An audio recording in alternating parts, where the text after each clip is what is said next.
So here's a question I also love. It's if you get your habits right, will good habits make you happy?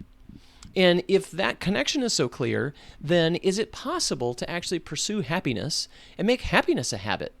I actually have heard that said before, and you maybe have said it as well, is you've told somebody, why can't you just be happy? You maybe even have wondered it yourself, why can't I just be happy? Well, as it turns out, we're not very good at understanding happiness. We think we know what it feels like when we feel it, but when we go looking for it, it becomes surprisingly elusive. So I think to really understand happiness, we have to put a little bit more definition around what it is, and then how do you get it? So first of all, happiness is a feeling. Feelings typically happen in the brain. And not to get overly insensitive or scientific or inhuman about it, but happiness is typically a chemical reaction. So you get the right neurotransmitters floating around your brain, you feel happy. It's funny. If you want to know, like, why is happiness chemical? Is happiness really chemical? And isn't that kind of sad?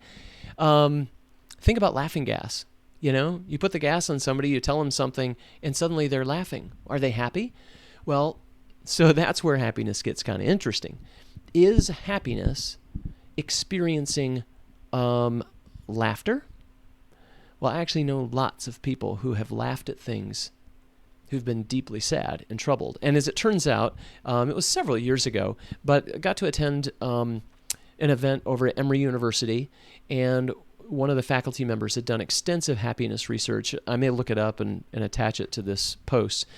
But what he said actually is the idea of what we have about happiness is typically what we picture on someone's face, is they're smiling and they're laughing.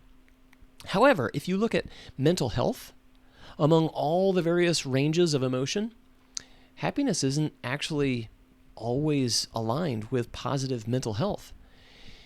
What they find is that people who are doing things that matter experience more joy and happiness. It's a more lasting and it's a healthier experience. So, here's the trick. If you want to experience more happiness on a consistent basis, stop chasing it. Instead, start doing things that have a positive impact in other people's lives.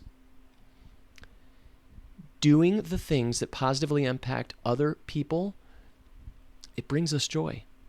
And it might just sound like cliche to say, it's better to give than receive. Well, try it. If you will do those things, and it's not once, what we're talking about is what are the habits that lead to happiness, and can habits make you happy? I would say yes, there are things you can consistently do that create value for other people. Consistently creating value for other people is going to bring joy and happiness into your life. Might sound simple. The easy thing is it doesn't actually cost anything. So you could actually save money and be happy. You could not go on vacation. You could not buy that thing that you'd swear, if I just had it, oh my gosh, I'd be so excited. I'd be so happy. Instead, you could do some things. And when you start doing them, happiness shows up. It is a fantastic experience. What I hope is that you get hooked. What I hope is that it would create and reinforce a positive habit. What I hope is that you would find, wow, I can actually consistently be happy by doing things predictably.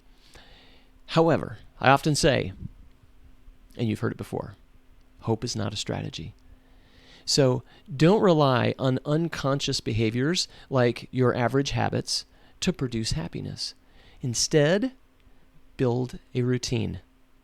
If you will think about when in my week am I going to do something on a consistent basis that might help someone, then I would almost guarantee you your general sense of joy and happiness is going to start increasing in your life. Schedule it, do it, track it. You think, oh, that's going to remove all the happiness. Try it. All right, have a great day. Thanks.